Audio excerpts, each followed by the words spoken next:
We are going to definitely age, but how we age has something to do with that. Not retiring, but rewiring. It's not too late to start. The problem is waiting to start.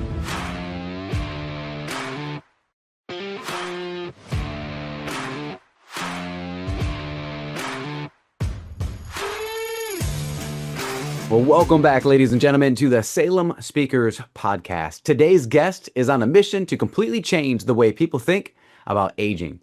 For decades, we've been told that getting older means slowing down, becoming weaker, and accepting decline as inevitable.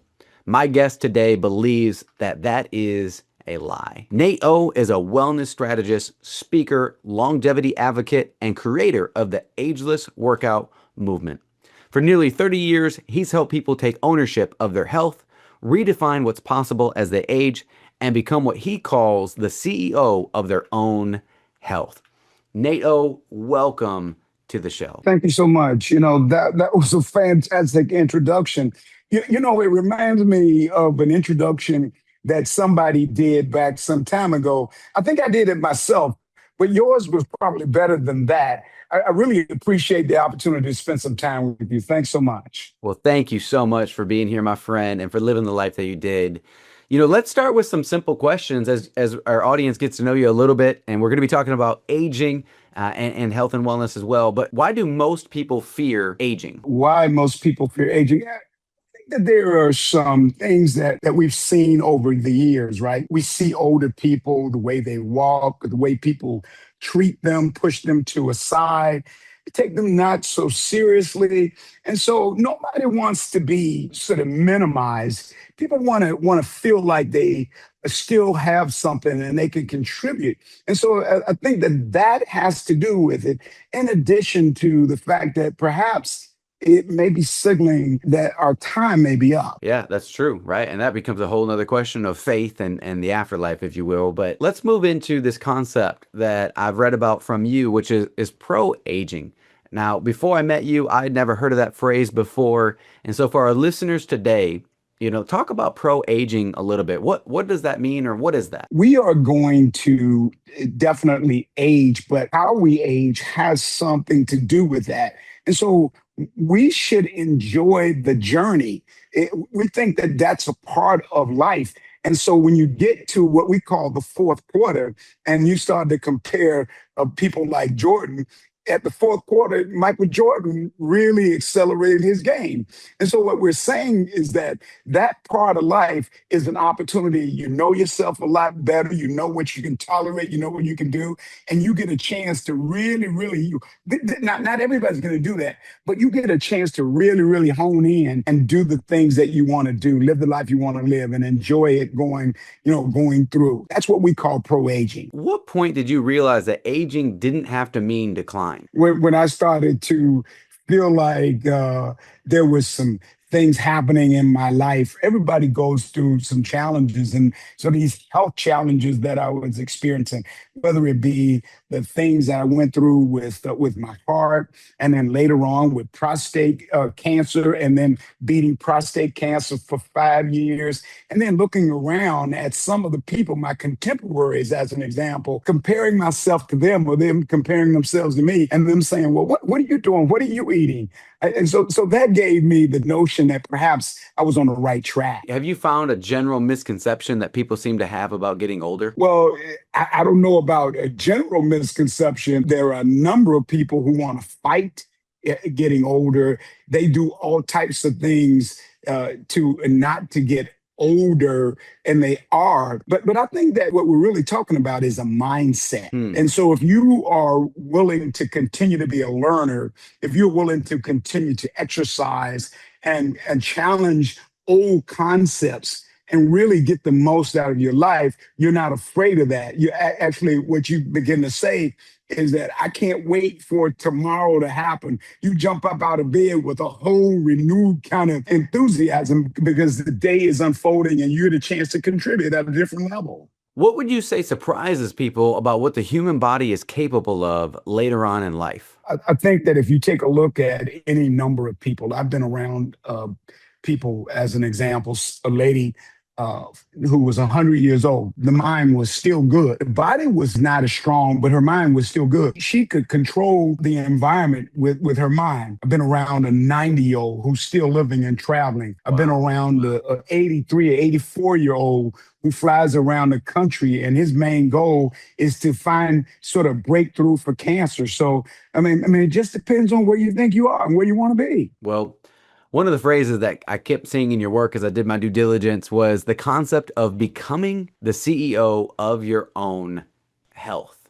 Can you break that down for us? Healthcare systems are, in some instances, not really healthcare. They may be sick care, and doctors may be too busy. They see a number of clients. That whole system has changed. And so it's incumbent upon us to take more control over our own health. If we want to be healthy, we have to ask more questions. We have to learn more. We have to explore more.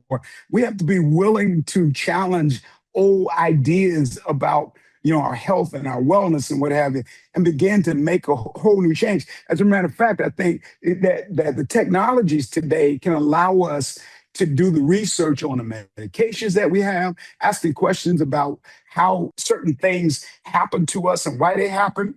And so we can become more intelligent. And when we go to sit down with a doctor and they give us a diagnosis, we might be able to say, well, let me do some checking with that. I think that those are the questions that CEOs would ask, more in-depth questions, and finding out what is in the best interest of operating a business. And this is a business of life. I love that. I like that philosophy. So if somebody was, say, 40, 50, 60 years old and realizes that they've neglected their health, or maybe they just kind of put it to the wayside, right? Maybe they waited until they were sick, or maybe they just haven't cared because they've been relatively healthy their whole life. Where should that person start? Let's say they're ready to be the CEO of their health and CEO of their life. What would you recommend as their first step? I think the first step is in the mind. I think you have to get your own mindset together. And once you get that together, I think you should go to the doctor and find out what's going on with you before you jump into some type of program. And then once you find out all those things, then I think you start slow. I think inch by inch, anything is a cinch. That it's not too late to start. The problem is waiting to start. Disease processes don't happen immediately. It's like over time. And so if you can get a hold of or a handle on things, you may be able to start doing small pieces, and small pieces add up to big pieces. So I think that's where we got to start. So you describe yourself as well as a human body architect, right? How did your own journey kind of lead you down this path and into this work? You can't tell somebody else what to do if you've never done it. Yeah. And so I've had my challenges in life, in work, in relationships. And so I like to think that I may have just a little bit of wisdom and knowledge that I could share with somebody to help them along the way. I like to see myself as a person who can help change lives if people are willing. So that's where I'm coming from, is that this work is almost like a ministry, like you. Yeah. You know what I mean? You started out in a certain way. Right. And then you develop into who you are. We can all develop into something else if we're willing to. What challenges would you say have shaped you personally the most on this journey? I think there are a couple of different things. I moved around because my parents were military, and went to certain places. I was at a fairly decent level in terms of my knowledge and education. And then when I went somewhere else, I wasn't there. And so all of that moving around sort of had a challenge in my self-esteem. And then graduating from college programs and what have you, what I call graduating, thank you, Lordy, I got out of there. But what I'm saying is that I got out on a wing and a prayer. Yeah. But what I found out was that I still had opportunities to continue to grow. And so these challenges that I have, and then one of the things that I would say is that we can't be afraid to fail. See, I was afraid to be a failure at those things. And so I was doing things to try to prove that I could. I'm suggesting that failure and success are two imposters. You got to treat them the same. And so I've learned that these things make a difference for me. Would you say there was a moment where you kind of discovered your purpose and everything that it is that you're doing today? If I think back on things that I used to like to do when I was a younger person and having people tell me that you can't do it or you should do this or you should be that, because I wanted to be successful, I was willing to hide my light and to turn my light down based on what other people said, and then try to be who they said I was going to be. And then when the light came on for me, that I was an entertainer, that I was a frustrated entertainer. I love to dance. I love to sing. I love to be around people. That's when I started to take advantage of it and say, Nate, you only get one chance around this thing. Why don't you just go ahead and do what you can do and find out what can stick for you? And that's what I've been doing up to this point. That's awesome. I mean, and just to be clear, we're talking 3 decades when you say up to this point, right? 3 decades you've been in this space? Well, I would say in terms of the workaday world, but I've been on the planet for quite some time. Yeah. And it's taken some time to hone in and drill down on who I am and what I want to be. But I think I'm in a sweet spot right now. So by sweet spot, it's personal for you, it's convicting for you, and then also you're serving the world in the same process? I think that the Creator has allowed me a special opportunity. I think that the Creator said that that's my man, Nate, and whom I'm well pleased. There you go. And so he's put his hand on me in a special way and said, I'm going to put you here. I'm going to put you there. I'm going to introduce you to that person. I'm going to give you this and that. When you get done, I want you to come and say, here's what I did with the talents that I gave you, that I did not waste what the Creator gave to me. You've become a strong advocate of men's health as well. And I think, we keep talking aging. That's kind of the direction we went. But I almost want to shift, right? I've seen that you're an advocate of men's health. And why would you say that, that conversation around men's health is so important right now in the world that we live in? When I started to have my challenges around health, I was almost afraid to share, or I was taught to be what they call be a man. That's right. Be tough, be strong, and bite your lip. Whatever's happening to you, don't worry about it. That right. I think my mother said to me back some time ago, it'll get well before you get married, or something like that. Yeah. Quit acting like that. Be a man. Yeah. And so I think that men have been indoctrinated and afraid to really feel and understand who they are. And so the time when I found out, when you hear the word cancer, you think you're gonna die. That's right. And when I got my diagnosis of prostate cancer, I had a revelation, and I said, "Well, here's my opportunity to turn this around." I immediately started reading, started talking to as many doctors as I could talk to, and then I said, "Well, I'm not going to suffer this thing alone." I went and found a whole bunch of other men and put together a online conference around men's health. And what I found out of that conference was that I wasn't by myself. There were other men suffering with all kinds of other things, and it gave them an opportunity. It's about community, and it's about us coming together and saying, hey, I'm struggling in this area. Can you help me? And so I think that that's what motivated me to do and continue to be an advocate for men's health. I'm not, if nobody else comes along, I'm going to still talk about it. I'm going to stand up and say as much as I can, because I think that if I get to one person, I think that my job is done. This is the meat and potatoes I was trying to pull out, is making it personal, right? Sharing that story, digging in deep of how it touches you. We don't know each other other than this podcast, and we've been able to work together now under Salem Speakers for a little bit. But about 2 weeks ago, I was admitted to the hospital for the first time in my life. And I'm only 35 years old. And we go, to that concept of man up. Well, back in April, I had my first diverticulitis flare up. Whereas I thought I just had food poisoning. I was actually out in California. I was given a 55-minute keynote, and I truly felt like I just had food poisoning from the night before. My stomach was in severe pain. I was taking whatever I could to just get through it, to grit and bear it, to man up, if you will. Delivered a 55-minute keynote. I drove myself to the airport, flew on a plane home, and then I was sick for about the next week, just kind of getting through what I thought was food poisoning. And that concept of man up, I refused to go to the doctor, refused to go to the hospital, just thought I knew what it was. And fortunately, I made it through that time. But now, about 2 weeks ago, I had a second diverticulitis flare up, and I had no idea what diverticulitis even was. I'd never even heard of it. And this time, though, it's interesting how God works with the human body. About 1 p.m., I felt that same pain in my stomach, kind of in my colon, felt the same pain about 1 o'clock. By 4 o'clock, I was puking up my food. By 8 o'clock, I told my wife, hey, maybe I'm not going to be able to get through this, right? Maybe I'm not going to be able to heal this on my own. And I actually felt like less of a man because I'm laying in so much pain and not able to kind of grit and bear it.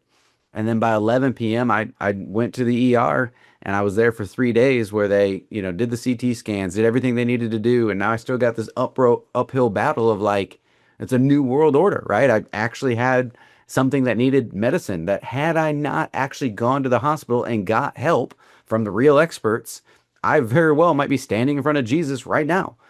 And so it's interesting that as a man, I'm going through some of the stuff that you talk about and preach about, that it's okay to look into your health now, that you can surround yourself with other people. And it's powerful because someone just like me interviewing on this podcast today within the last 2 weeks was dealing with it.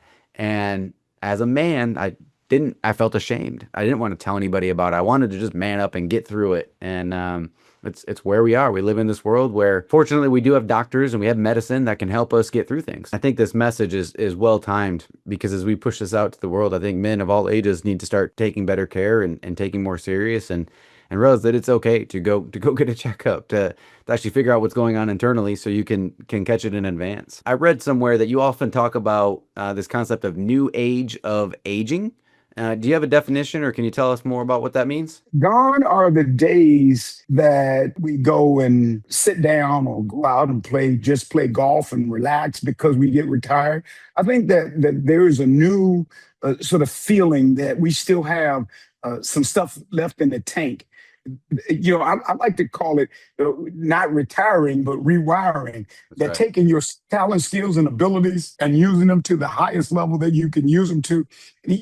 What I say is being used up. By the time you get done, that you have exhausted everything that you got. If you look at a sports analogy and soccer or FIFA is on right now, the NBA championships just ended, and those guys played their hearts out. The sweat was flowing. And so that's what I'm talking about. It's the new age that you really don't have the luxury anymore of just sitting down, that the world, that young people, that communities are requiring more out of us than we ever thought. And so we're going to have to really suck it up. And for those who choose to, let me say this to you, some will sit down.